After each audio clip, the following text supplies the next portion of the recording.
What's up, Brendan and Nathan? It's your girl, The Spirit, from the Home Video Hustle podcast. Thanks for picking my flick, the 1998 Godzilla. I chose this movie particularly because my partner in crime hates it. If you just mention the 1998 Godzilla, he will rant and rave about it. Because it sucks. So I wanted to see two things by giving you guys this movie to review. One, I want to see if I was the only one who actually likes this movie, because that's what Brent says. And two, I wanted to keep the bad movie revenge feud going. I think it's died off in recent times, and I just want to rekindle it. I hope you guys enjoy this pick, but not too much. Peace. You know when I pick a movie, that's when I'm under pressure now. The question always comes back to me, what were they thinking now? Whoa, what were they thinking?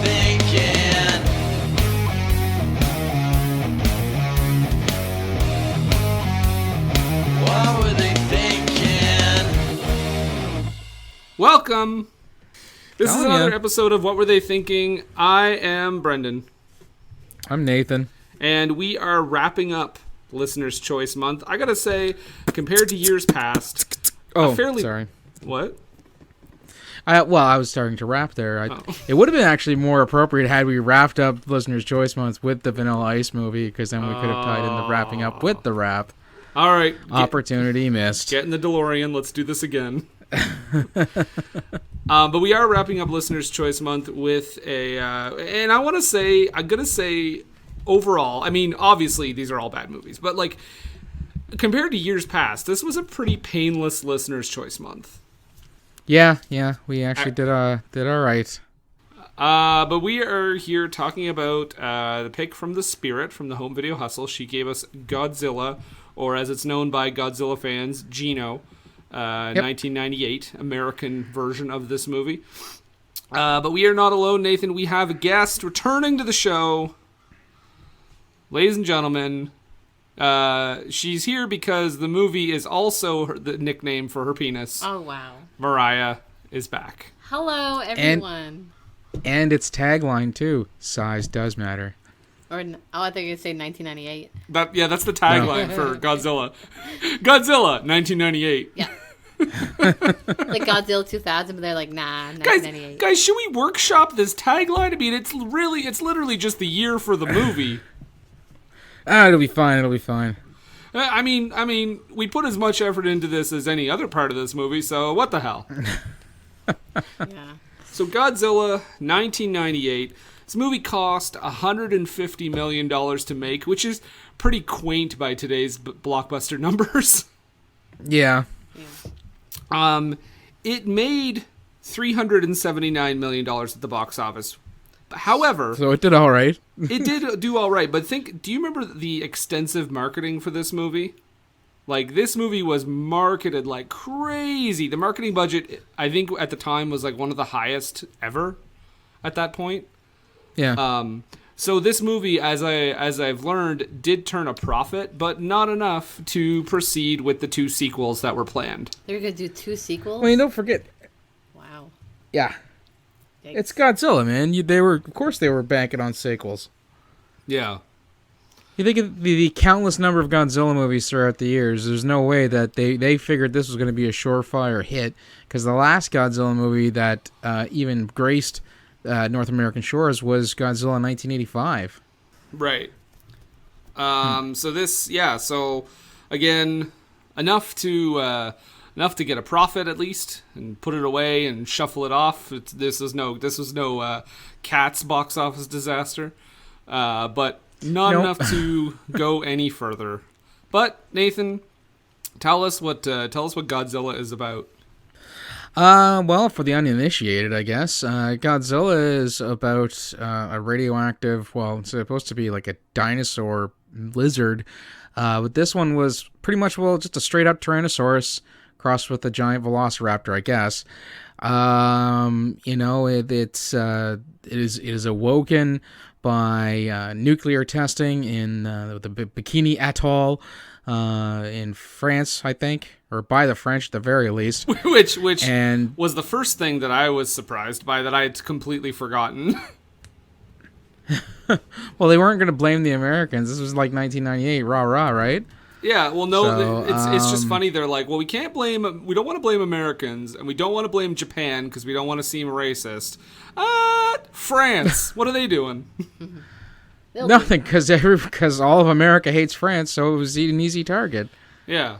So this Velociraptor T-Rex hybrid manages to make its way to New York City, as one is wont to do because it figures if it can make it there, it can make it anywhere. The giant lizard creature starts wreaking havoc, and it's up to Matthew Broderick and one of the guys from The Simpsons to save the world, along with Leon the professional. Mayhem and hilarity ensues. One of the guys from The Simpsons, among the 3 people from The Simpsons that are in this movie. Was it 3? 3, because... it was 3? Well, we've got Hank Azaria, who plays Animal. Which, I gotta say, it's a good thing that Hank Azaria comes from the world of The Simpsons, because his character is a literal cartoon. We also have Harry Shearer as the anchorman, the boss. And Ken Brockman. Yeah. And his assistant, who has like maybe 2 lines, is played by Nancy Cartwright. Oh, I didn't even catch that. Yeah, she's the one who's like, "There's your story." Whoa! I did notice that Kevin Dunn was in this movie. That fucking Bucky Beaver motherfucker! That's what I thought when I saw the opening. I was like, oh my god, it's Kevin Dunn. Nope, wrong one. Yeah. Before he worked for WWE, he was in Godzilla. Wrestling reference got it. Well, no, they gave him a credit because they took a mold of his teeth for Godzilla's. That's right. Yeah, and then they were like, these, you know what? These are too unrealistic. We better make something else. Yeah. I still got the credit though, right? Get the fuck out of here, Kevin Dunn. Fuck. Nathan, how does this movie start off? With 4 writers and a huge cast. Yeah. It's a fishing boat out in I believe the South Pacific, and they basically are attacked in the middle of a storm by what they figure is a whale, but we seem to come find out that that's not the case. A whale, or a giant blue turd on the radar that is apparently coming right because for us. it literally scratched his hands into the. Oh yeah, because that's definitely a whale. Right? Leaving the giant claw mark. Yes. Like I said, they soon come to find out that was not the case. So, a quick, boat trashing scene where, a cook manages to survive all of his knives falling down around him and coming out unscathed. We cut to Matthew Broderick collecting worms at Chernobyl. Yeah, what the fuck? I saw that. I was like, Chernobyl, okay. Wow. Wow. It's also doing that thing, and I'm going to try to keep track of this every single time we cover a movie on this show, but it's another, and I know, Singing in the Rain is something like a song that's kind of ingrained in the world, but it's just funny because it's another instance of a movie reminding us of a better movie. Yeah, because don't they sing that in Deep Blue Sea? Yeah. She sings that as soon as the storm starts. She's like, yeah. No, Nathan, I'm not saying they're referencing the movie. I just think it's funny. I feel that's a bit of a stretch. No. Yeah, but Jesus. It's not it's not like them referencing Die Hard in Skyscraper or something. Yeah, no, but I just like any shred of that I see in a bad movie. I'm like, oh, why? But yeah, no, he's collecting worms in Chernobyl. So he puts like things in the ground and electrocutes them or whatever. Yeah, and send because apparently they're huge. They're huge. They're huge. What does he say? They're 17% bigger. Yeah. Yes, because of the radiation from Chernobyl. He has some pictures of his of a girl in his tackle box. We don't know who she is yet. Stay tuned. But we will. Kind of creepy when you think about it too. Very, especially since they how long they've been apart for him to still have pictures of her.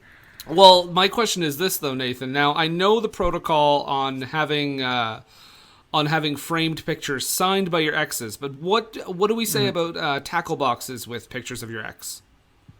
It puts the lotion on its skin and gets the hose again. It's creepy. Yeah. It's just one of stalkerish behavior. It is a little weird. Throw those away or leave them somewhere else. And we find out it's Matthew Broderick is playing the character of Nick Totopoulos, who apparently has a name so ludicrously spelled that people can't pronounce it.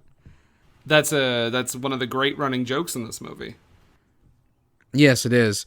And so he is picked up by some military folk who say he has now been reassigned, and we are off to Tahiti.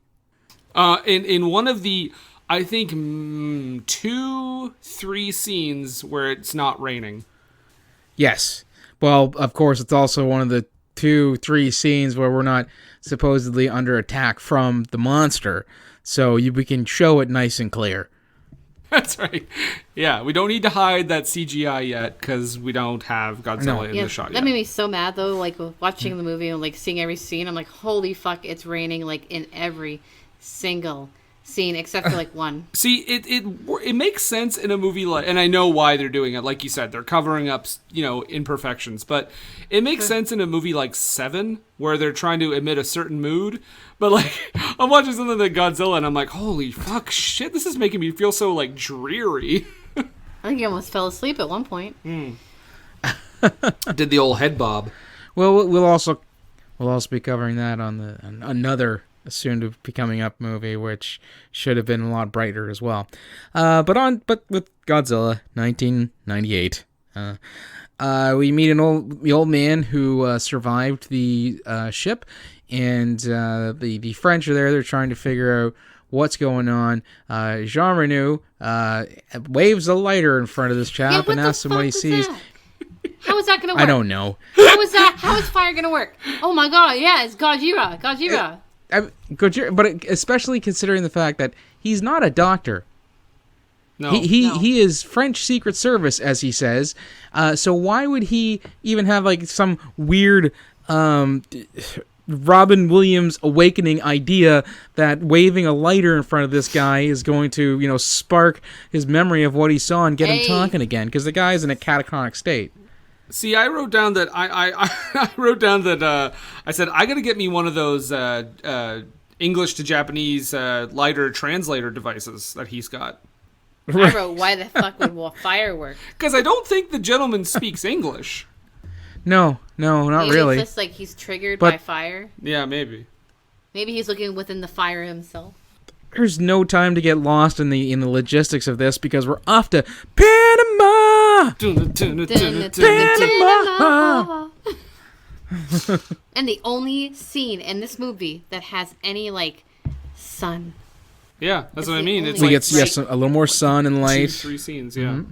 This is the where we kind of get the scope of the size of Godzilla because old Nick Totopoulos has been taken to the site of where the monster first laid ground, and he's like, "Where's my sample?" And the guy's like, "You're standing in it." And I'm like, Matthew Broderick, you don't. How long is it going to take you to realize you're standing in a footprint? Yeah, really. It kind of looks like right. Like especially considering the guy climbed up with a ladder. Yeah. But it should be noted, Nathan, that even in this scene where it's not raining, there is still like a giant puddle. Yeah, what the hell? Well, it is it's Panama. Yeah, Panama. I just think it's funny that they're like, okay, fine, no rain, but compromise. I'm putting a puddle in. And I like how it like shows like. Well, no, in oh no, go ahead. No, I was going to say, in fairness, it was storming. That's not how that works. It was storming and raining out just the night before, so it stands to reason that there would at least be a puddle there. I just like to think, though, of a production meeting where they're compromising back and forth. He's like, no, you take away my rain, you give me a fucking puddle. Roland Emmerich, a man of conviction. Dean Devlin is like, Roland, calm down. This is not the hill to die on. We get the introduction of, I guess, our B team. Go. Hey, yeah, there you go. Yep. And we find out that Vicki Lewis is in this thing. It's Vicki Lewis, isn't it? Yeah. Oh yeah, the girl from News Radio. Secretary from WNYX. Yeah, News Radio. Yeah. So I mean, we've got some news pedigree in this movie. Not only do we have the receptionist from WNYX, but we also have the anchor of Channel 6's Eye on Springfield. He's also we do get a fun little scene where he meets his new co-host, who is a fair bit taller than him, and we are to believe he's proceeded to do the opening segment while doing push-ups on the sides of his chair. Oh yeah, he's got a real Michael Cole "give me a cushion for my seat" thing. Exactly. Yes. Oh goodness. So we got from that, we got back to Vicki Lewis. I can't remember her doctor name.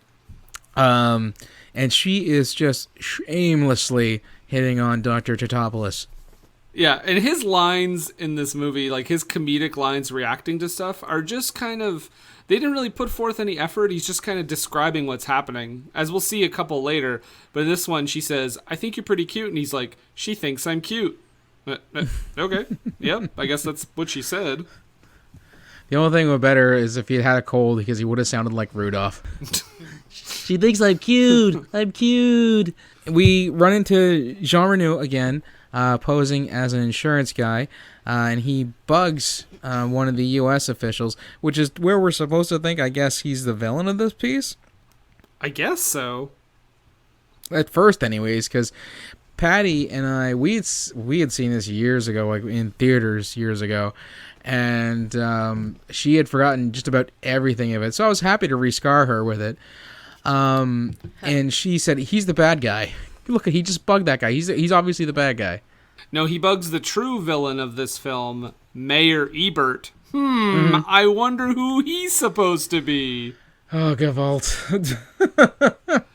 So, the funniest thing is, like, Roger Ebert, like, obviously, you know, most of Roland Emmerich's movies he's probably given, you know, negative reviews of, as he's wont to do. He's a critic, and like and hate whatever he wants. But it's funny that Roland Emmerich's response to that is like, character named Mayor Ebert, and he eats a lot, and he's fat, and he's dumb, and his partner's named Gene, and they put their thumbs up. I'm like, okay. So we go to the Deadliest Catch meets Godzilla for just a little bit, because, you know, there's another a boat scene. But then the team, the scientists, are flying to their next destination, and apparently there is zero turbulence in a thunderstorm while riding on a cargo plane. And they're deducing now that Godzilla, or they haven't really named it yet, is heading towards Yonkers, and they're doomed. He swam pretty fast to go to the U.S. and without being seen. And that's another thing too. There's a lot of inconsistencies with how they handled, Godzilla and how the monster moves and everything like that. Godzilla not noted for swimming, more stalking across the bottom of the ocean to get to where he needs to go. Well, maybe he hitched a ride on Gamera, friend to all children. Well, I mean, that's a possibility, because but it would all have to be done off screen since they're owned by two separate studios. Wouldn't that be great if they just explained it, like, that it happened off screen? They're like, oh, he hitched a ride on that flying turtle. Flying turtle? What? Flying turtle? What? I don't know. Anyway, forget about it. New York. Oh, thank God, Hank Azaria. There's actually some fun ribs again towards between Godzilla and Gamera in a few of the movies when Gamera was a thing. There was in the atrocious Godzilla super monster, which I'm surprised that's not what we got out of them for a kaiju movie. There's a scene where Gamera supposedly flies so fast over the city and he knocks over a stand-up advertisement for a Godzilla movie. Burn! Right. In one of the later Godzilla movies, and I think even they might have even done something similar in the American ones, where they referenced dead giant sea turtles. Didn't they also, in like a Japanese Godzilla follow-up to this, or shortly after this, have like Godzilla murder this Godzilla? You would be thinking of, I believe it's Tokyo SOS, no, or maybe Final Wars. I can't remember now. But there is, you're correct. There is a Godzilla movie where these aliens round up all the formidable foes of Godzilla, and he is made to fight all of them, almost like a Gamera super monster, but without a ton of, clip show stuff. This Godzilla, or affectionately known as Zilla, in the Toho universe, is dispatched quite easily, and the aliens are wont to say, "I knew that tuna head couldn't do anything," or words to that effect. So Yonkers is doomed, and we meet Mo Sizlak. And in New York. Well, that's the thing too. Well, no, he's doing his Mo Sizlak voice, not his Lou the cop voice. Well, he's doing. I mean, he's kind of an Italian New Yorker stereotype, I guess. Mm-hmm. Like, I mean, there's even one point where he's like, "Oh, not the garden. Now I'm pissed." Spoiler alert. Yeah. Yeah, for a movie that came out 20 years ago. Yeah, exactly. And so we get to meet him. His lovely, is it his wife or is it his girlfriend? It's his wife. She mentions that she's married to him later on. Okay, because they have a brief little thing where they say, "Oh, I can't remember what's her name." Oh God, I have no idea. Wait, who are we talking about? The main girl? The reporter lady. Oh, Audrey. Jennifer. Audrey. Why didn't I remember that? Oh my God! Don't tell my grandmother. So we get that little note that Audrey's coming over tonight, and he's like, "Oh, sweet threesome," and then we go off to see your poor Joe fishing in the East River. Who wants to eat fish out of the East River? Yeah, that was gross. I also noted that Godzilla had an awful lot of trouble going faster than an old man, and also, but later on has no problems whatsoever outrunning fighter jets. With lasers. And submarine torpedoes. Yeah. But this I don't know, like 85-year-old man is able to outrun him. There's absolutely no way that's possible. No. I did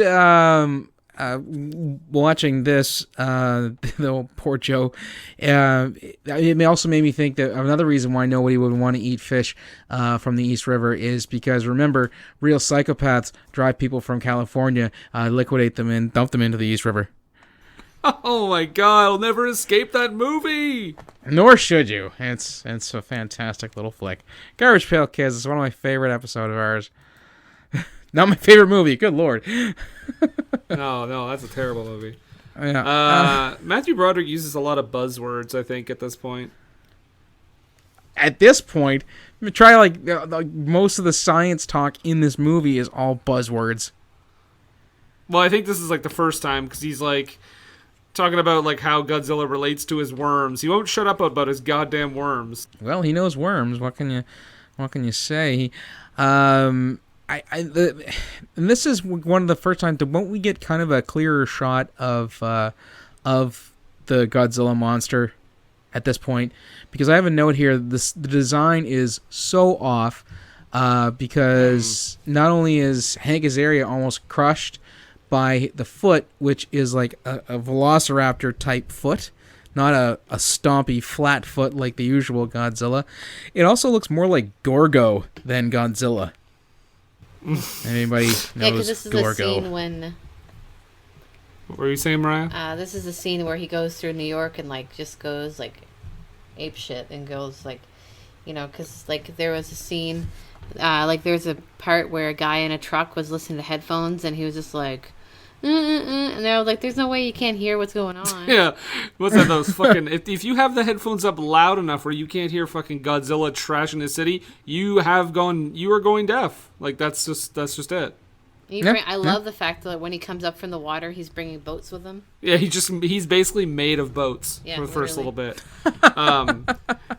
Also, like, can we agree that Godzilla's big move in this is to just duck and then have buildings blow up by the military? Yes, because there's, again, a lot of things that Godzilla should have in this movie that the monster does not indeed have. Obviously, one would be a swinging might, Godzilla, and also the breath. The breath is supposed to be radiation breath, not fire breath. I was gonna say, yeah. I thought he had fire breath. I'm not super familiar with Godzilla, but I was also disappointed that he only used the breath like once. Blue radiation breath. It's supposed to be blue radiation breath. I should have known that because it's my favorite part in the 2014 movie where he literally blows his radiation breath into the other monster's throat. Oh my god, like the best scene in that movie. Yeah.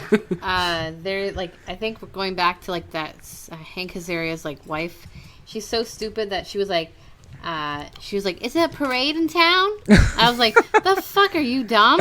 Like, clearly it's like everything's shaking and like cars are like blowing up or whatever. We do find out that she is not the sharpest knife in the drawer. I mean, because Hank Azaria managed just to disappear from the house for conservatively a day and a half, and she doesn't even notice.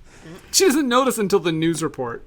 Yeah, I think, I'm gonna kill him. In this scene, before he gets like stomped by Godzilla, like he goes into a truck, goes by a truck that conveniently has like a camera in it, and he's like, "Oh my god, I gotta shoot this!"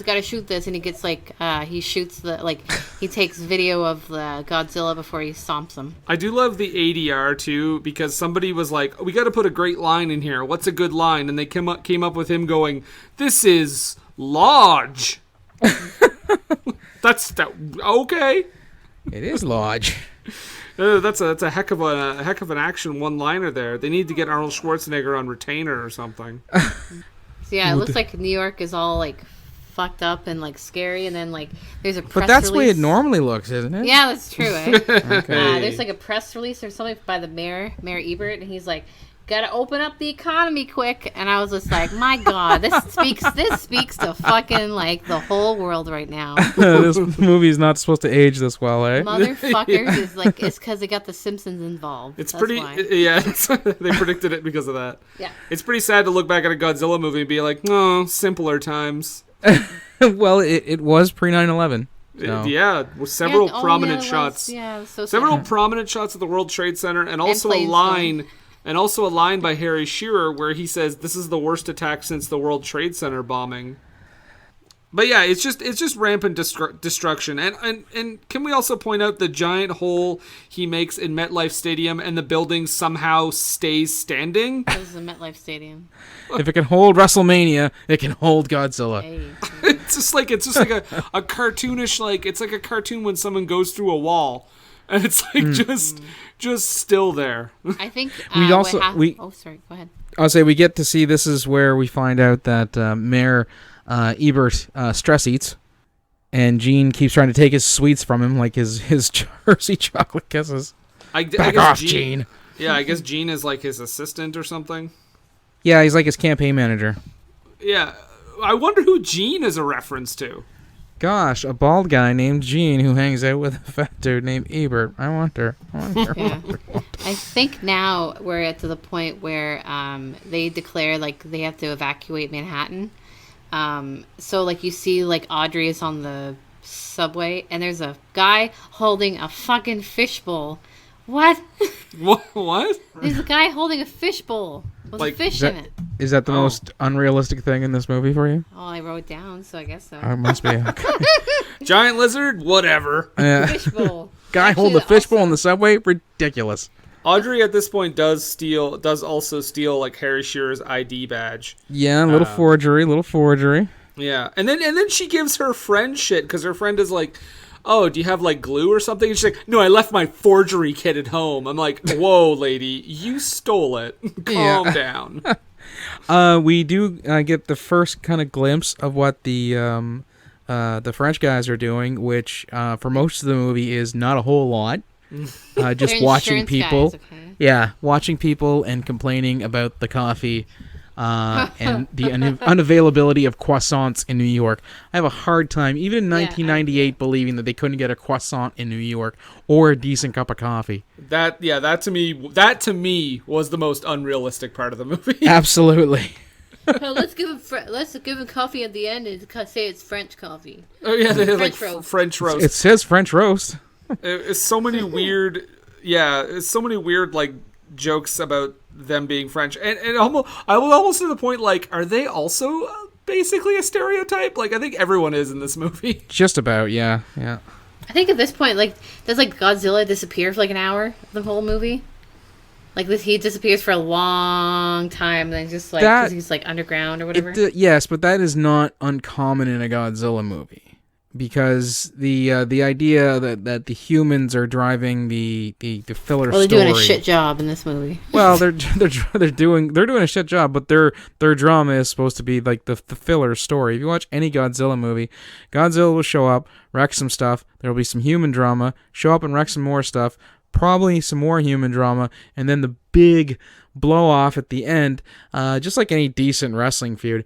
And then at the end of the movie, they're gonna have, well, if you're watching Godzilla 2000, they'll say maybe there's a little bit of Godzilla in all of us, and they'll put the end ?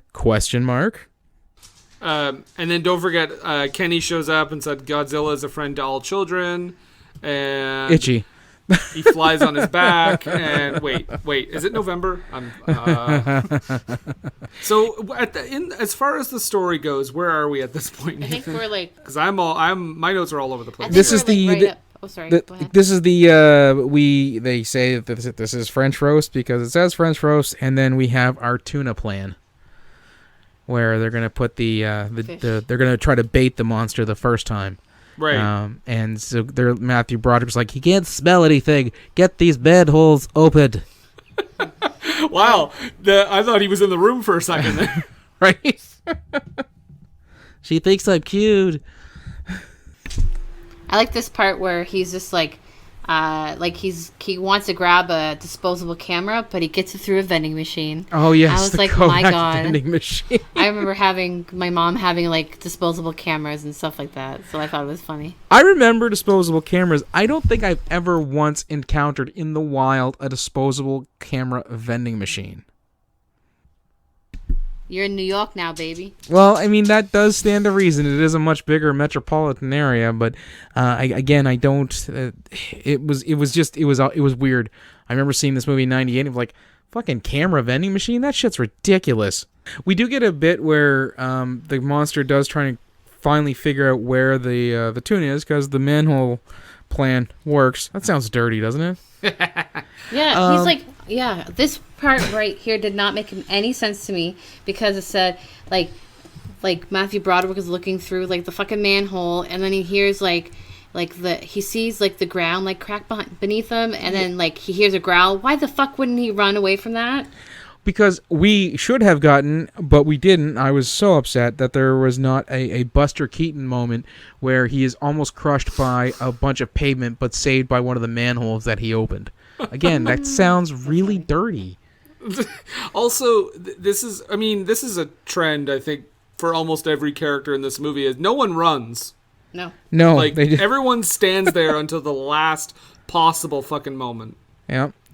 And we get the kind of pretty fucking weak Godzilla roar from the monster. Oh, and I also want to mention this is another one of Matthew Broderick's quote unquote one-liners that's just a descriptor where he says, "That's a lot of fish." Yes. Which okay, great. Do you want to do another take or? Nope, that's a lot of fish. Can we talk about the really weird military guy named O'Neill, the officer there? He's just very quiet. Like he's very like he's on the ground and he's talking with Kevin Dunn. And they're like, is that the that's the young guy. The young guy, yeah, who's got this weird father-son relationship that is not explored in any way. Nope. So much so that when he has his moment at the end of the movie, I was like, wait, who was that guy? Right? But yeah, so Godzilla, yeah, he's at this point he's eating all the fish, and he does some more. He does some more like duck and run when when the military is shooting and they blow up a bunch of buildings again. The military is fucking dumb in this movie. Really, yeah. I have a really quick question. Okay. Is lasers a term for like rapid fire, or is it actually like lasers? Because they said like, oh, we'll shoot the lasers at them. What the fuck is that? Is they actually shooting lasers? I don't know. It could have been something they did for a rating. I know. No, I know this is not exactly the same thing, but the Ninja Turtles cartoon, when it first hit the air, it was perfectly fine for them to kill the foot soldiers because the foot soldiers were robots and not people. Also, when they put Family Guy on TV at the very first, Stewie was almost exclusively using laser guns and not real like weaponry. It's also, I mean, we've talked about it on this podcast before, Nathan. We talked about Suicide Squad. What are those things they fight? They're killing multiple villains, but they're all like creatures, right? Just so they get that PG-13. Yeah. I think at this point, at this point, Godzilla gets a building pregnant. Yes, he does. He humps the shit out of a building. We get a one shot of Godzilla just giving it to this building. Well, speaking of that, I'm going to segue into my next point, where like Matthew Broderick thinks like he's pregnant because he's asexual. Or whatever. Thinks what? No, Godzilla's pregnant. Not the building. The fuck? No, I thought you meant Matthew Broderick thought that he was pregnant. No, not like like the what? No. What? No. Yeah, no, because Matthew Broderick gets... Okay, well, before we even get to that, he goes into a store. Yes. And I understand that they're in Jersey, and I understand that they're not in Manhattan where everyone's been evacuated, but everyone just seems to be casually going about their business. Like, there's hot dog vendors, there's... Fucking essential businesses. Like I said, this movie speaks volumes now. Get the tinfoil hat off of her, would you? Hey! Yeah, that's why you're so warm. But keeps me safe. He goes into the pharmacy or whatever, and not only that, but like this is where Audrey runs into him, and I'm like, okay, there's 8 million people in New York. These people in this movie, these characters run into each other so many times by coincidence. Well, I don't think it's so much a coincidence. She's trying to cover the she's working for the news, so she's covering the all the stuff that's happening. It just, she recognizes him, and that's when she starts using him as an in. So I think the first one where they meet up again might be a bit of a coincidence, but everything after that is her sociopathic behavior. I mean, but there's so many other moments in this movie where characters are just like, oh, we need this to happen, so put them in the same scene here. It just feels very like it's as Brent would say, it's convenient to the plot. Yeah. Right. I think with this here, it segues into like that, like he buys the pregnancy tests or whatever, and then like they go and he goes like Brent invites him, or sorry, he invites her to his like tent, and then like they talk and stuff like, oh my god, he's pregnant, but he's asexual, so like what? So we find out that he can be pregnant and be like asexual. Yeah. And then, sorry, it's really hot. So then we see a tape. Okay, hold on. This has been the podcast edition of Drunk History. Yeah.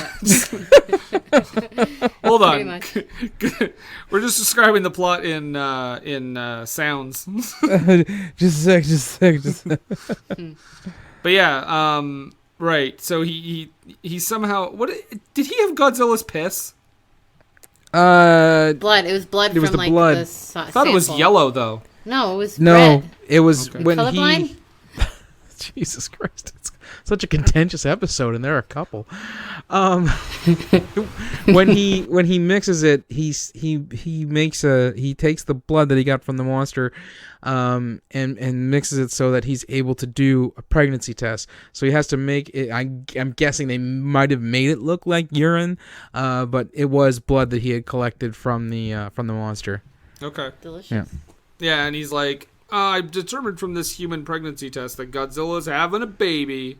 He's pregnant and it's twins. Like 1 million. And Audrey, we're talking about how we were trying to figure out the villain of the film. this is the villain of the film because Audrey Yes. Audrey takes a step into, and I understand you sometimes have to have a scene where either the guy or the girl does something kind of unforgivable, but this was like So bad. damaging to the entire state of the world. Yeah, she steals state secrets. It's a top secret tape, man. It says right on it. You don't take that, you know? Like, he could have... Actually, it said confidential, but, you know. Did it say top? I thought it said top secret. It said but... no, it said confidential. It certainly didn't say you don't take Shit. that. Well, there goes my haiku. Yeah. It's fine. It works. Calm down. Jeez. Well, she That's so takes sensitive. his video, which she's edited into a nice little piece. Yep. And she just was like, well, I mean, we kind of didn't really mention this, but she wants to be a reporter. She's wanted to be a reporter her whole life, and she's never really achieved that because, like we said, Harry Shearer plays a huge dick, and he's also a skeeve. Yes. She's not that good either. Right, but she takes his tape and just gives it to the news truck, puts together a little video, and then Harry Shearer somehow recuts it and reports on it and takes credit for it. Godzilla. But then you know, he airs it and fucking Matthew Broderick gets taken off the project because the military is upset that they think he leaked the footage, which again, not only bad for him because yes, he loses his like livelihood or he loses his job, but like he is the one telling them like we need to go check and look for the nest. So without him there, potentially they don't go look for the nest, potentially those eggs all hatch that Godzilla has laid, and potentially the world ends. So she indirectly almost causes the end of the fucking world. Yes. She's not that good of a reporter either, because she said all the king's horses and all the king's men couldn't put the Big Apple back together again. That line, I was like, fucking shut it off. I nearly rolled my eyes so hard one of them fell out. Yeah, I was like, I'm out. I kind of feel bad for this actress because it's like no actor can have this scene like where they do this and make themselves likable in any way. Like it's impossible. This is such a dick move. Like, man, come on. Well, it's more than a dick move. She nearly ends the world. No, that too, but like that too. It's kind of a dick move, you know. Well, because like you know, like he could have got charged. Like she was clearly not thinking. She was just thinking about herself. Yeah. I also I feel that what this is when we find out that they're postulating that Godzilla is a hermaphrodite, I think that's probably one of the things that turned a lot of the potential fanboys just right off. Oh, probably. I'm just gonna say this, and maybe obviously I'm sure this will probably piss off just as many people as this did. But you know, if you're gonna say Godzilla's pregnant, just say it's a female. Who cares? Yeah. It's like the. But then, like, if the fanboys be like, Godzilla's not a girl. You know, they say the male of the seahorses are the ones who get pregnant. Are you sure you didn't have them mixed up and that one's the female? No, it's the male. Because I said it was male first, and I'm not wrong. Female. Is like Godzilla like the character a male or female? Well, actually, the character's not anything because it's the first of its kind, and we, like you said, we find out it reproduces asexually. Yeah. So if it reproduces asexually, the monster in and of itself is asexual. We get an awful green screen eyeball, which I was just like, oh my god. Yeah. I mean, 1998. I mean, you know, Jurassic Park has been out for a while. And 4 years. 5 years at this point. This is what you come up with. Okay. We do see that the French surveillance is the most French thing you can ever see. Mm-hmm. Because they are saying things like "Zut alors" and "Sacre bleu" and again complaining about they're French, not Acadian. But where we go? Oh, this is where again it's Gojira, which is like one of the things that they try to shoehorn into this movie as fan service, but at this point it's too late. Yeah, you've already pissed off every Godzilla fan. And any diehard one, anyways. Like anyone who's like, true to like the Toho series. They were going into this with a skeptical eye to begin with in the first place, and the movie did not do anything to even try to turn their hearts in any way. Nope. But it does have Jean Reno kidnapping Matthew Broderick. Yes. I like So- this. Yeah, as a French cabbie. Yeah, and he says, looks like I've just joined the French Foreign Legion. I'm like, Matthew Broderick, have you seen Lionheart? That's a mistake. it's funny. Like I watched this movie a lot while I was a kid, so like this is a childhood movie for me. That's why I'm on the episode. So like, Surprised you weren't taken away by Child Protective Services at some point. Yeah. Well, I'm no. Anyways. It's an open case. She can't discuss it. Yeah, They're letting her watch Godzilla 1998 over and over and over again. Literally, we had it on VHS. Like it was that. Yeah. Like I don't know if we saw it. Anyways, I might have saw it in theaters. Anyways, when I think about the movie, like this part with when they go to like through the military and they have like the chewing the gum and stuff, I just remember that scene because I think it made my mom laugh a lot. So Yeah, that comes a little later. But at first, we find out that Jean Reno is gonna go buy some guns because it's America and you can buy anything. Yeah, woo! Before we kind of conclude their thing, we go back to Audrey, Who's having a wicked monster patty.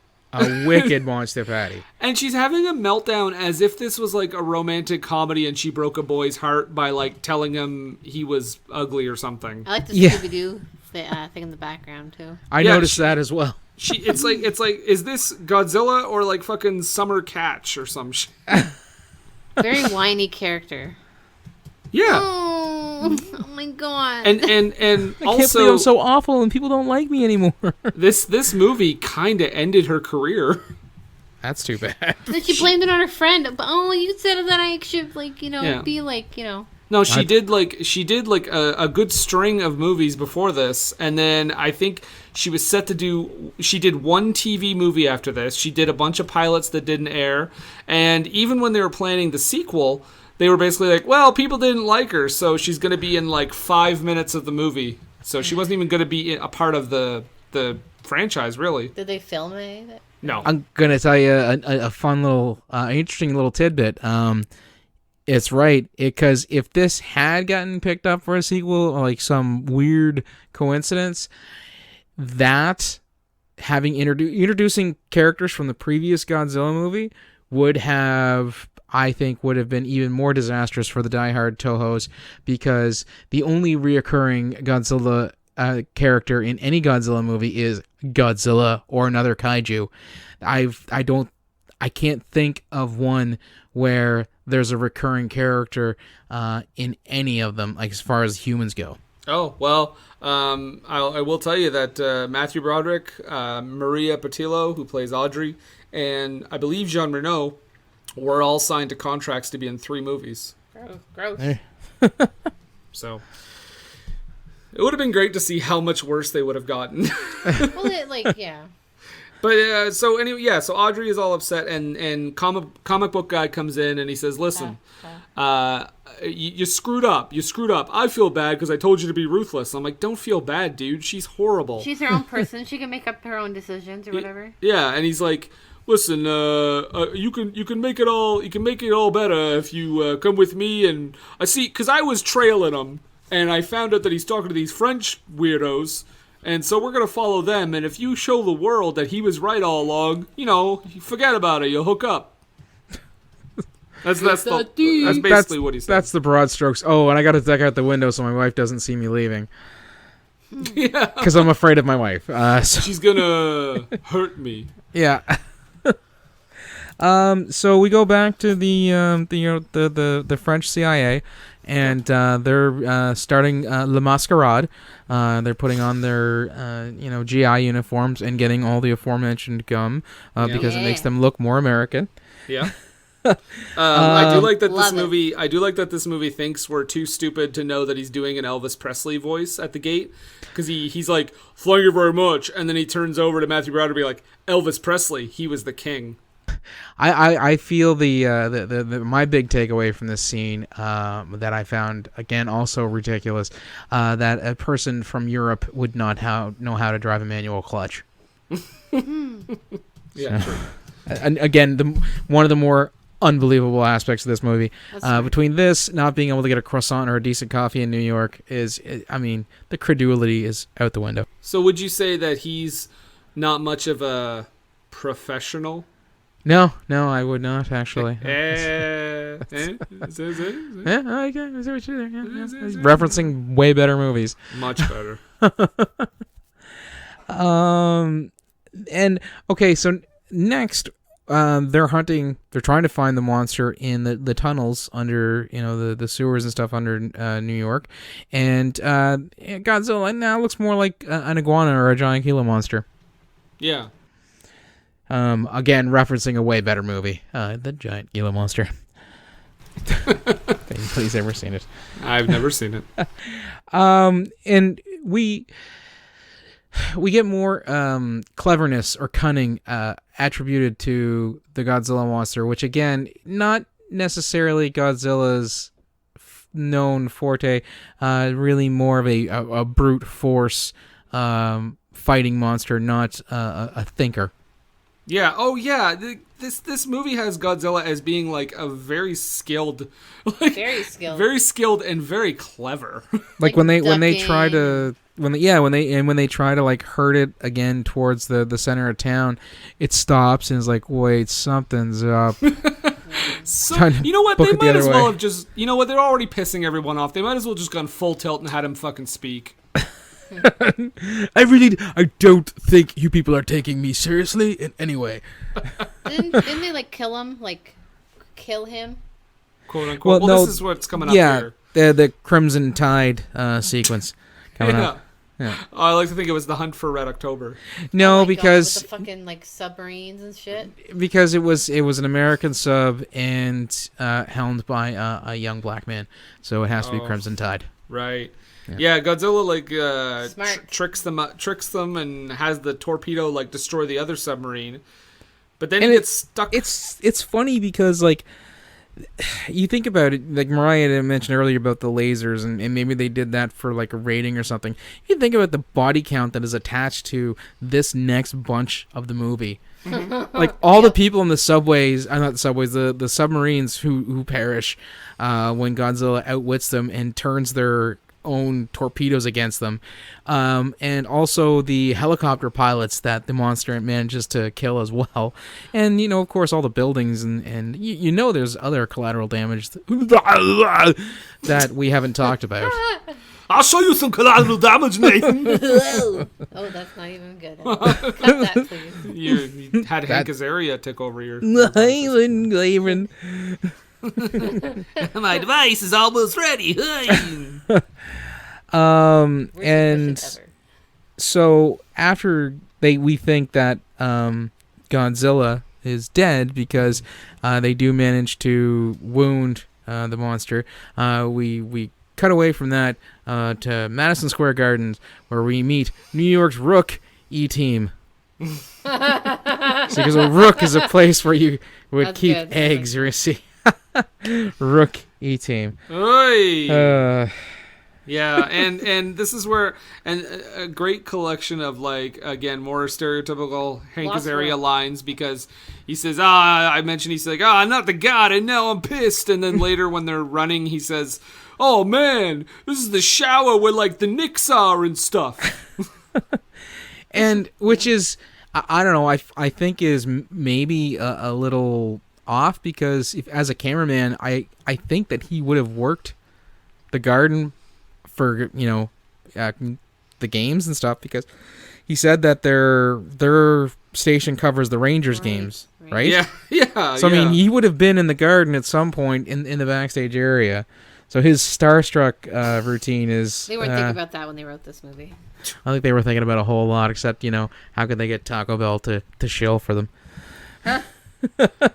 But they do I also want to know, when did Gino find the time to do all this? to have all those eggs. Have all those eggs, make the nest, and all that, because there's a lot of He's dead eggs. for like an hour. No, the eggs are there before that though. Yeah, and then the monster's only been in the city for like what, a day, maybe a day and a half. So did no one notice Godzilla slowly crawling into Madison Square Garden and laying a shit ton of eggs? It's like, well, it would have had to do it after the initial attack, which was a day ago. But even then, like if Godzilla was just like literally shitting out eggs in Madison Square Garden, I think they would have still been on his trail. Godzilla was sponsored by Taco Bell. That's why. So he just shit about It all comes back together. Yeah. Yeah, there you go. Gross. And the reason why they find the nesting area is because Matthew Broderick pieces it together that he wasn't taking all the fish for Heb. He was taking it to feed. Yeah.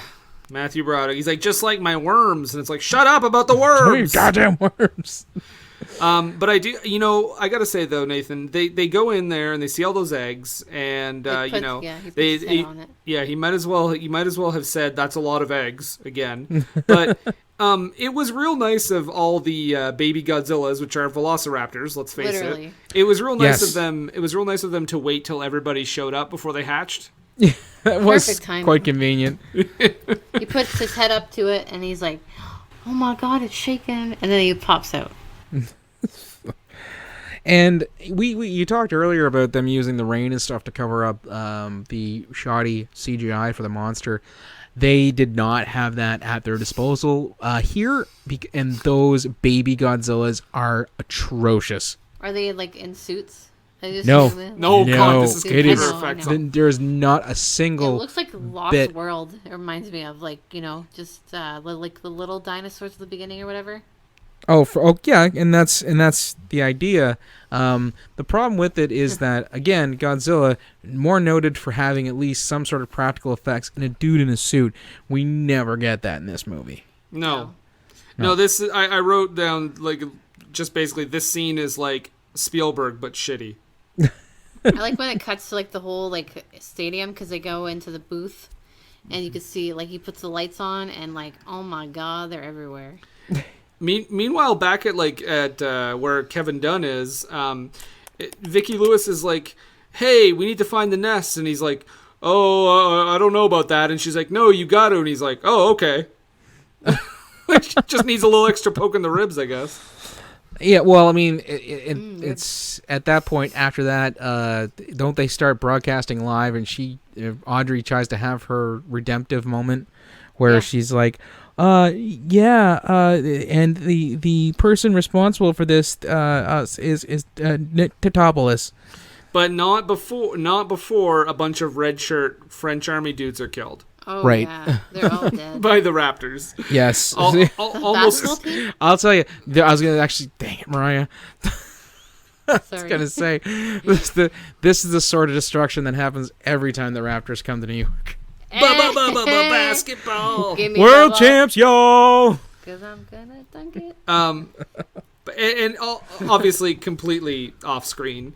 Matthew Broderick does manage to kick one away just with the force of his feet. Mm-hmm. When he gets in an elevator, and they have that joke, of course, where he gets wrong floor. Wrong floor. He sees like a bunch of them eating popcorn or something. Yummy. Yeah. Which I am convinced that was only done just for the comedic effect to put into the theatrical trailer. Oh yeah, it was a trailer moment, 100%. Yeah, because that's one of the main things I remember from the trailer. And I also remember even then I was like, wait, what? This is part of Godzilla? Let's all go to the lobby. Let's all go to the lobby. Stop it. To get ourselves some snacks. There you go. Yeah, they must have just accidentally threw that into the movie. Yeah. But yeah, and then they all meet up because they meet up with Audrey and Chief Wiggum. Animal. And they start they go on the air. They get the dude in the truck to start airing it. I also did note though, like, why are they doing this whole song and dance? I get that she wants to be like, hey, Matthew Broderick or Nick Titopoulos was the one who uncovered this, but like, get on the air and be like, yo, dinosaurs, come kill them, thanks. Turn the camera around, show it. Hurry up, thanks guys. You Peace. got 6 minutes before we bomb the whole place.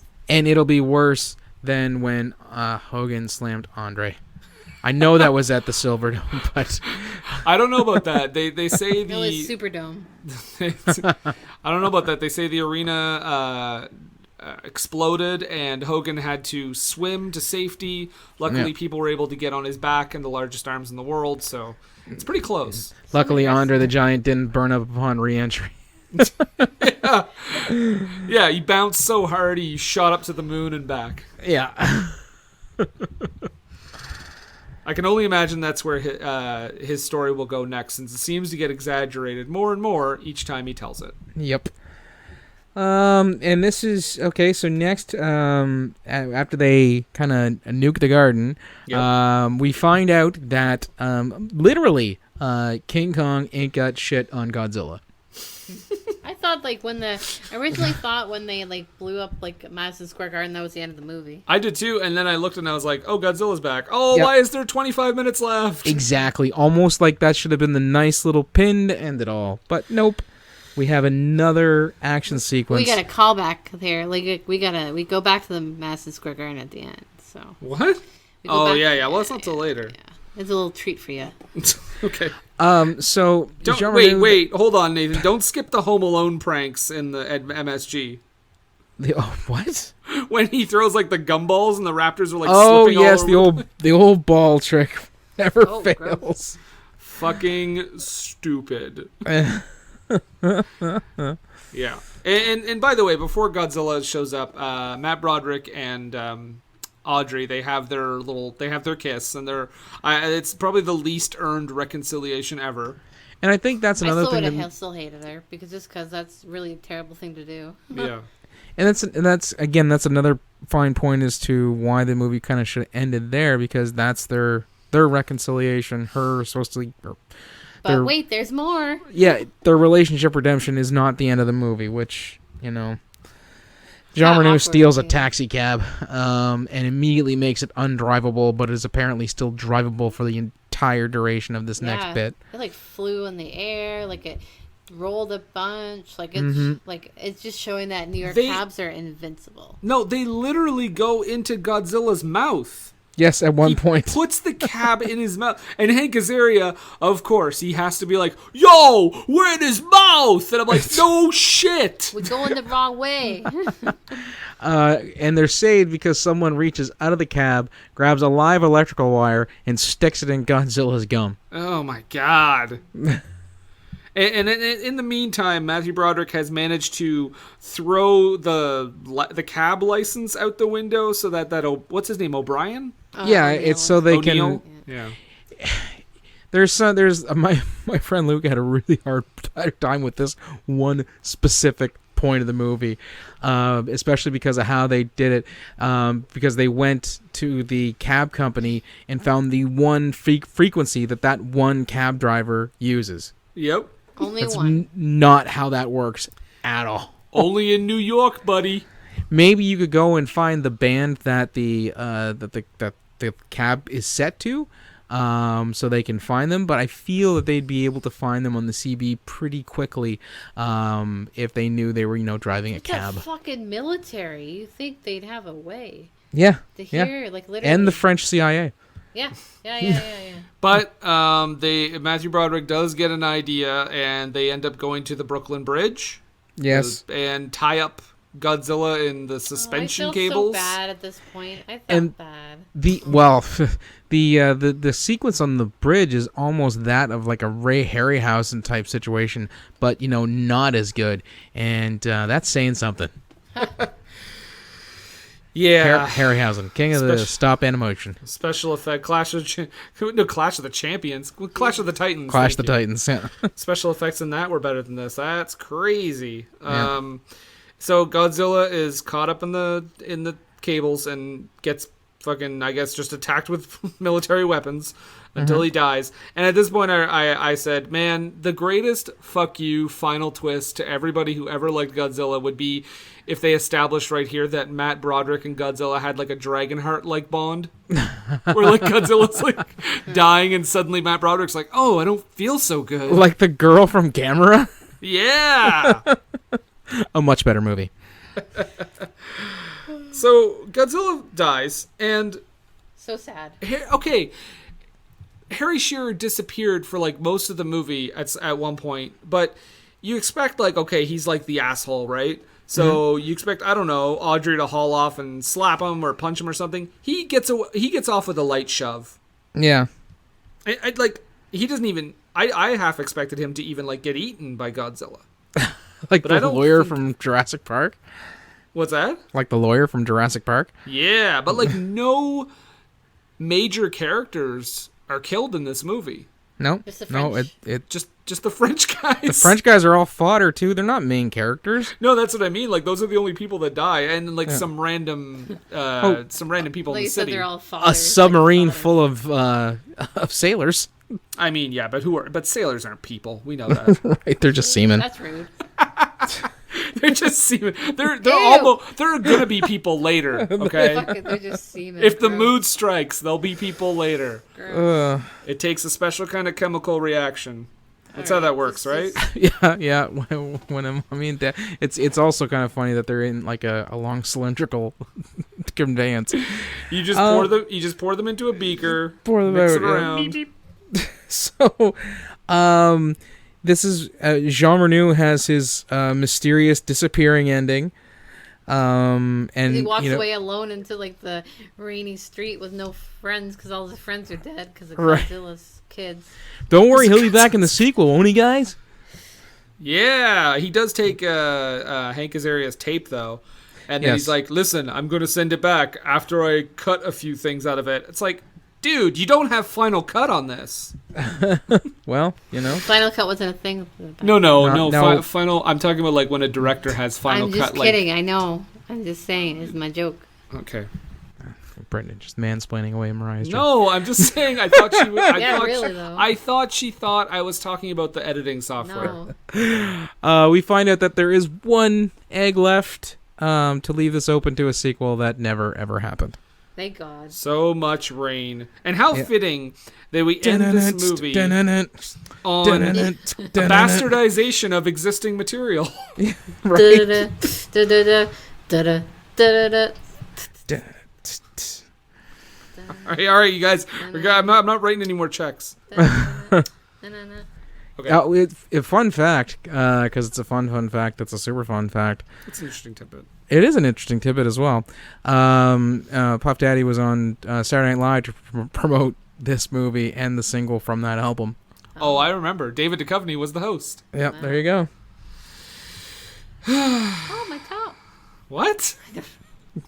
I don't think it's time for that yet. we did the fun fact. No, that would have happened at the first, wouldn't it? Thank you, Nathan. Yeah. Yeah, you got the order wrong. Study your podcast. Yeah, sorry. So, Godzilla. Godzilla. So, Gino. Mariah, Godzilla. Should What? people watch this? No. That's it? No? No, it's just like, yeah, like I said, I watched it a lot when I was younger, but like I didn't really remember much of it. Even though we watched it a lot, it's just it's all over the place. It's really rainy, and I don't recommend it, honestly. All right. Nathan? I think it's fine. Myself, I'm not going to say avoid it like the plague. It's not something that maybe you should seek out, but I mean, it's on a few streaming things, so you could probably just go ahead and watch it. It's got the bones of a legitimate Godzilla movie as far as like the plot and the human stuff goes. The monster is not Godzilla. I do feel the movie does get a little more hate than it kind of deserves. Just like I feel Shin Godzilla gets way more praise than it deserves. That movie is fucking boring. Yeah, and I know... I will say this. I would rather watch this before I watched Gamera's Super Monster. So that lets you know where I stand with this movie, okay? I will say, or maybe it lets us know where you stand with that other movie, too. It does. It kind of does. It's telling in two ways. I will say, and I know there are some fans of this movie, and that's fine, whatever. I think I like this more than the most recent Godzilla, so... No. Yeah, well, No, hey, you don't. you can like... No, I'm not going to get into an argument. You can like it if you want. I'm just saying I was bored to tears with I don't think you Godzilla were. King of the Monsters. No, you It was weren't. terrible. I thought it was really cool with the with Godzilla and Mothra. I like that. Yeah, I would have liked it if I could see it. It was very blue. The lighting was terrible. Anyway, Get your eyes that's the checked point and is... jack up the contrast on your TV. No, I watched it in theaters, so... We have a shitty theater. No, it was a shitty movie. Anyway, No, my it point is, the last Godzilla movie was horrible. This No, it one is wasn't. not good either. I don't really like this movie. It's too long. It should have ended like 45 minutes or at least a good half hour Should earlier. I can get on board with that. It does get long on the tooth, if you'll pardon the pun. The characters are so obnoxious, so it's even hard to get by just on that. And the effects are bad, so no, I would say no. It's not like a crazy like you said. It's not like a avoid like the plague, like Postal or something. But Right. no, I'm not really a fan. Oh, that's fair. But now I think we're gonna take a brief break, and we will be right back. What were they thinking? What Were They Thinking is brought to you by HostGator. HostGator is a leading provider of shared, reseller, VPS, and dedicated hosting solutions. Award-winning support is available 24/7, 365 days a year via phone, email, and live chat. Discover why over 9 million websites trust HostGator. Use the coupon code SCHLUCK for 25% off your first purchase. That's SCHLUCK, SCHLOCK, for 25% off your first purchase. What Were They Thinking is brought to you today by GameItAll.com. Whether it's video game news, the latest in music, or movie reviews, GameItAll.com is your one-stop shop for all nerdy talk. What were they thinking? We're back. Oh. It's time to get poetic. It's time for the low haiku. Nathan, what Yes. is the low haiku? The low haiku is 17 perfect syllables to encapsulate the movie we just spent, the better part of an hour and some change talking about. Yes, so we are going to do that. Mariah, as our guest, would you like to start with your low haiku? Yes. Godzilla is here. Why the fuck is it raining? Top secret tape.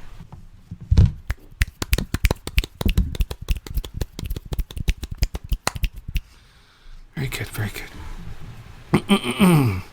Nathan, would you like to read yours? Yes. Is no Gamera still better than the Shin? Screwed Gamera release.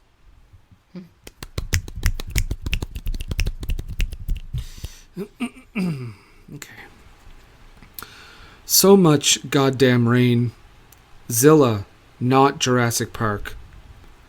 That's a lot of fish. Thank you.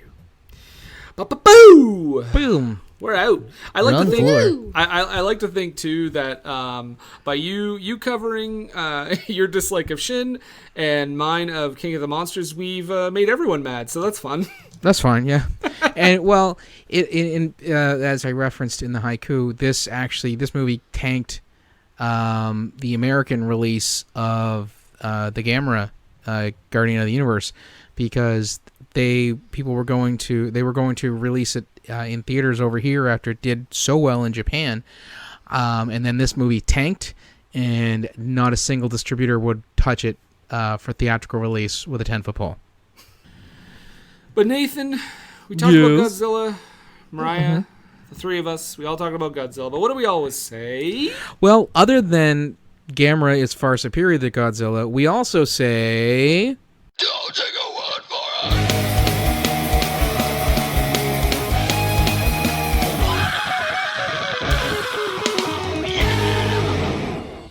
Yeah, don't. Because this, like Nathan you were saying earlier before we started recording, pretty much lines up. Yep.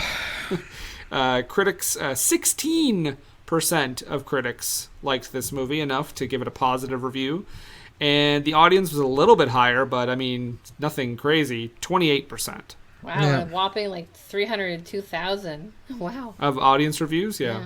Yeah. So let's take a look at some critics' reviews here. Our first one here is from Owen Gleiberman of Entertainment Weekly. It says, despite some clever and exciting sequences, this $120 million epic of reconstituted atomic age trash lumbers more than it thrills. Well, it's fair, considering the amount of lumbering that goes on in the movie. A lot of lumbering. Joe Layden from Variety wrote, despite all the flash and filigree, This monster movie is curiously and conspicuously lacking in heart. Yeah, I would say this doesn't have a whole lot of heart. This is a bit of a longer one, but I did kind of want to read Roger Ebert, section of Roger Ebert's review.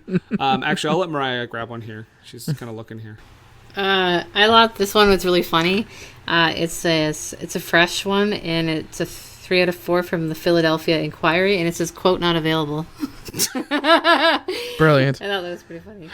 All right. So there you go. Glowing review. Quote, not available because it's a positive review. It's like the only one I see. It's like they went full on Salman Rushdie. Yeah, so I just think Roger Ebert's response is pretty good because he's sort of in the movie. So he goes, first of all, about the movie, he says, it rains all through Godzilla, and it's usually night. Well, of course it is. That makes the special effects easier to obscure. If you never get a clear look at the monster, you can't see how shoddy it is. Steven Spielberg opened Jurassic Park by giving us a good long look at the dinosaurs in full sunlight, and our imaginations leapt up. Godzilla hops out of sight like a camera-shy kangaroo. And now he's responding to this part. And then there are New York's Mayor Ebert, gamely played by Michael Lerner, so he's giving him credit, and his advisor Gene. The mayor, of course, makes every possible wrong decision, and the advisor eventually gives thumbs down to his re-election campaign. These characters are a reaction by Emmerich and Devlin to negative Siskel and Ebert reviews of their earlier movies, but they let us off lightly. I fully expected to be squished like a bug by Godzilla. Now that I've inspired a character in a Godzilla movie, all I really still desire is for several Ingmar Bergman characters to sit in a circle and read my reviews to one another in hushed tones. I just love how he just takes it like, okay. Yeah. Oh, you got me. Oh, no. This is the same guy that responded to the director of The Brown Bunny who wished death and cancer on him by saying, I may and called him fat, and he said, I may have cancer and I may be fat, but I may not be that all of my life. But you, sir, will always be the director of The Brown Bunny. Well, Vincent Gallo's not a stable man. Just love that response. Although I do enjoy a few of the movies that he's been in. I have not seen The Brown Bunny, and I don't intend to at any time. Coming soon! Yeah, right. Want to see someone have legitimate sex, then we can say we covered pornography. Oh, no, it's just a blowjob. Yeah, that's right. It's Brendan, it's not called oral not sex, okay? I'm just going to put that out there. It's not? Oh, no, fuck. It's not. Kevin N. LaForest from Montreal Film Journal writes, my suggestion, buy the original Led Zeppelin music and rent the Toho Godzilla movies. Puff Daddy's song and Emmerich's Godzilla are lousy, overproduced knockoffs. Boom. Shots fired on P. Diddy. Martin Scribbs of Low IQ Canadian just simply says, where's stock footage of Raymond Burr when you need it? Yes, because he was in the first Godzilla movie and then Godzilla 1980. So there's one from Lisa Osborne from Box Office. Can you start again? So this one's from Lisa Osborne from Box Office Magazine. It says the marketing campaign was brilliant. The movie is not. Yeah, the marketing campaign was really good for this movie. I do remember that. Oh my! How could you not? I mean, it was everywhere that Didn't summer. they have a big foot like in New York? You said. Yeah, they had like a giant, there was like a lot of things that they didn't really show Godzilla. They just kind of obscured him a bunch, and I'm like, that's probably smart, judging by how he looked in this movie. Yeah. But I mean, as soon as you saw the foot, that should have told anybody who was a Godzilla fan that something's going to be up with this creature design. I think even though when they showed the foot, it was only like the side of his leg. Like it wasn't like it was kind of obscured too. Like I think they did their best to hide as much of it as possible. Yeah, I remember I got a Taco Bell drink holder and Taco Bell plastic cups because that was all the rage then. Mm-hmm. And I also did manage to get one of the toys, because I like collecting things. I also managed at that exact time to get a dollar store Godzilla that looked almost exactly like the Toho Godzilla, and got a lot more compliments on that than I ever did on the Roland Emmerich Godzilla. Yeah. The Roland. Yeah. It's just, the design is so bad. Okay, I've got one more critics review here. It's from Chris Gore of Film Threat.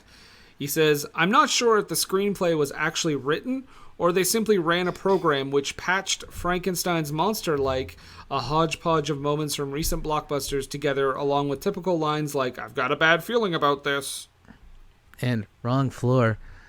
Yeah, and that's a lot of fish. I got my latest one from David Denby, New York Magazine and Vulture. Wrote, the movie is soggy, murky, and depressing, a joyless and redundant experience that leaves one in a ghastly mood. Oof. He speaks the truth. Yeah, I mean, wait, really? Was this movie bad? Mariah, you got any more critics ones, or you want to move on to the Yeah, audience? I think move on to let's the audience. jump into the snake pit. Okay, Can I start? sure. I want to read this one. This one's really made me laugh. This one's from Francisco G. He's a super reviewer. Oh, Okay. So there's like a word in here that I'm just gonna say I'm gonna just say the R word because I don't want to say. Okay, you can just say our word. That's fine. I'll say R word. Okay. Basically, Godzilla goes to Manhattan to lay eggs, and this is 1 star. He goes to Manhattan to lay eggs and eat free fish from the military. This is movie. This is the movie that turns a motherfucking 200-meter tall mutant iguana into an unbearable boar fest. How can you fuck this up? It's a motherfucking 200-meter tall mutant iguana wrecking shit up and fighting other giant atrocities. That's the main thing, quotations, of Godzilla. Jesus. Oh, there's people acting like our words. Doing unbelievable and laughable stuff. Even that they didn't get right. This could have been a mildly entertaining flick if the director was actually interested in entertaining us. Wreck shit up, put Godzilla firing his dragon breath against something, throw giant centipedes onto the mix. Just do something for fuck's sakes. Wow. I thought it was funny. Taking it down a peg. Tibor P gives this movie 5 stars. Ooh. And he says, the best Godzilla movie. Lively characters, good, enjoyable acting, and well-designed Godzilla. What the critics said is so untrue. I find the newer movies in the franchise boring compared to this. Matthew Broderick shows great performance, and the French secret agents are brilliant. One of the few monster movies that one can watch repeatedly. Oh, Tibor. Tibor is robot spelled backwards. No. Almost. No, it's not. Robot. It's Robot. It's Robot. It's Murray Goldberg. Anyhow, Dave R., I think, got a little confused. He gave the movie 4 stars and wrote, enjoyable and easy to watch. Good special effects for 2014. What? Yep. Wrong Godzilla movie. Yep. Any other ones? Yeah, I got one from Alex R. He says it's a 4-star review from last year, actually. And it says, I do not care what anyone says. I love this movie. Lots of action, entertaining, and good effects for 1998. Give it a watch and form your own opinion. Oh boy, we did. We're on it, Alex R. I've got 2 really quick ones here because they're literally 1-line reviews. Okay. So the first one is from Zachary K, who gives it 5 stars. Both of these are 5-star movies, 5-star reviews. Yeah, Freud was right.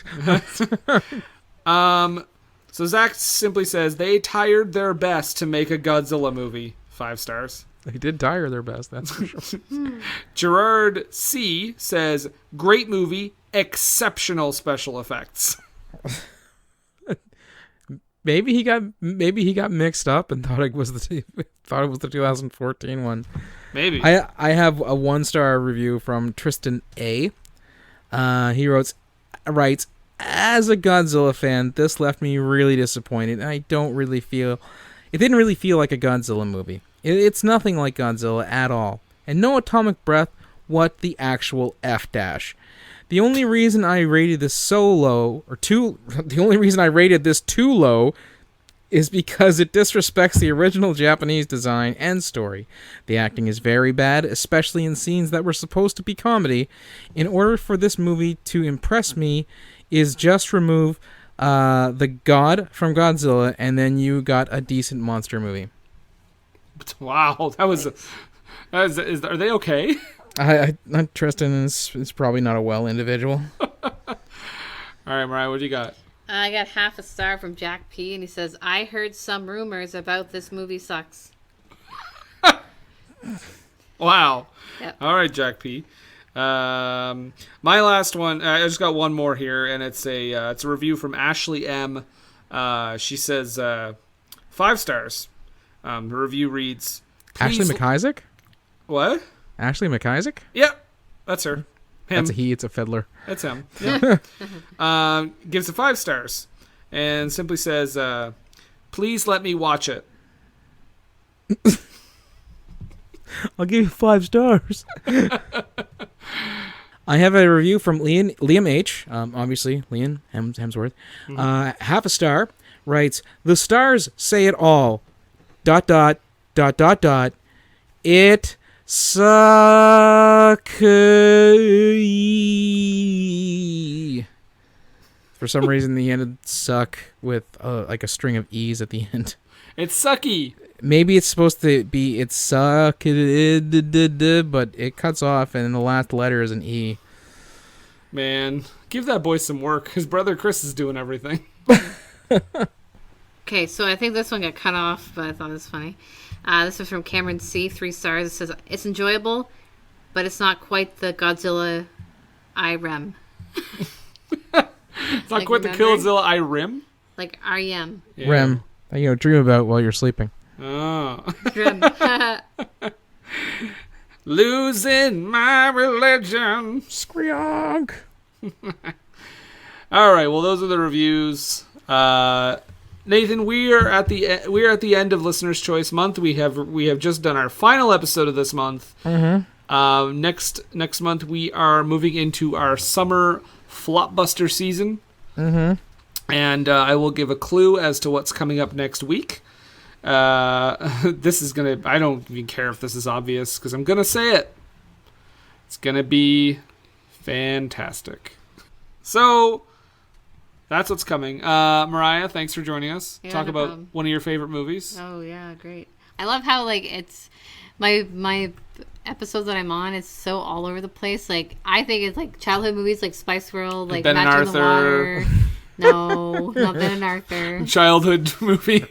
You can follow me on Instagram. It's Mariah HX. So Mariah, spelled Mariah with the extra H and the X. And you can follow me on TikTok.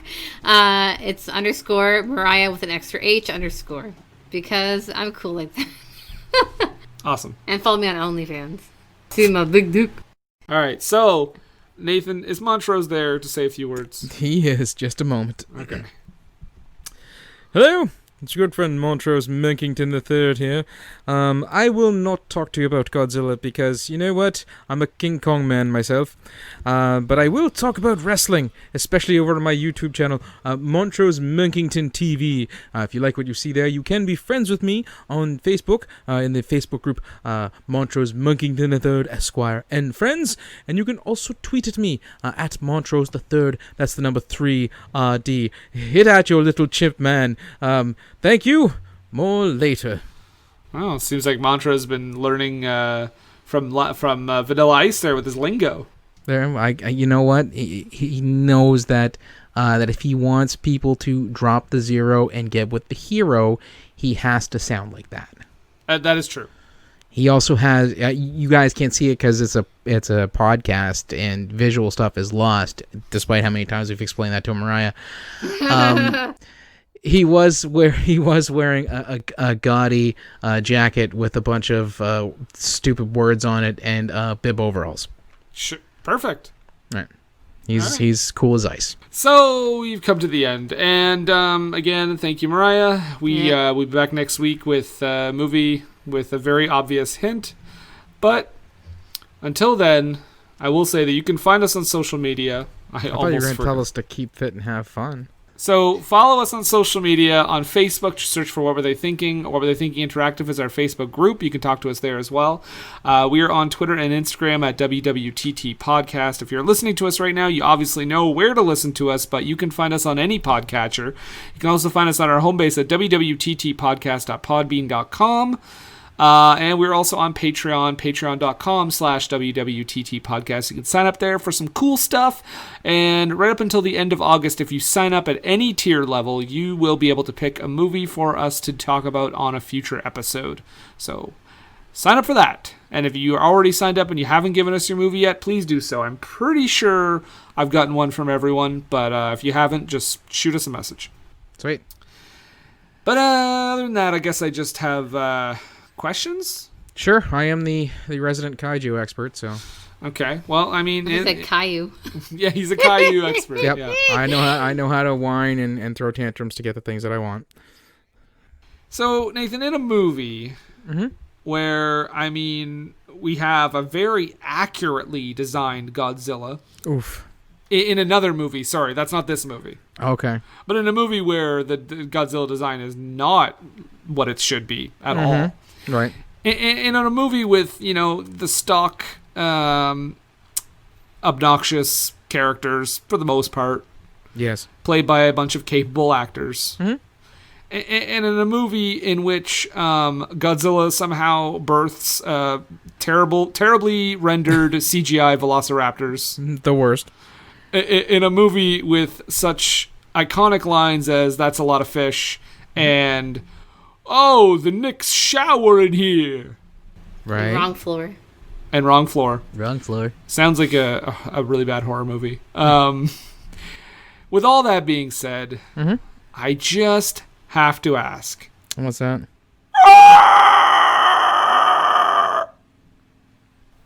Roland and Emmerich want to make some money.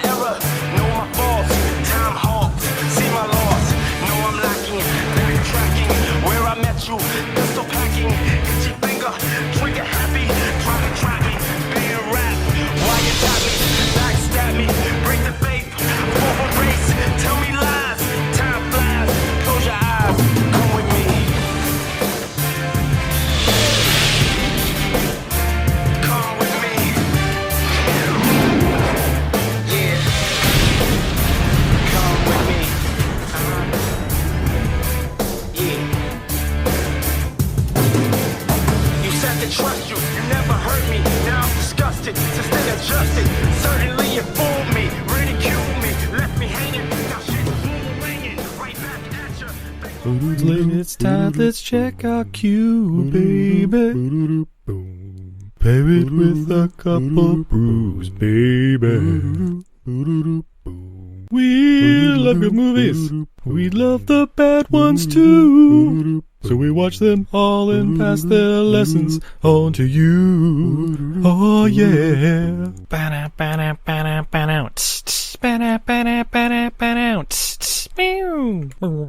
Everything I learned from movies helps to make life a little bit groovy. Whether one last plot holes or gratuitous movies, it's time to get busy with your friend Steve and Izzy at eilfm.podbean.com.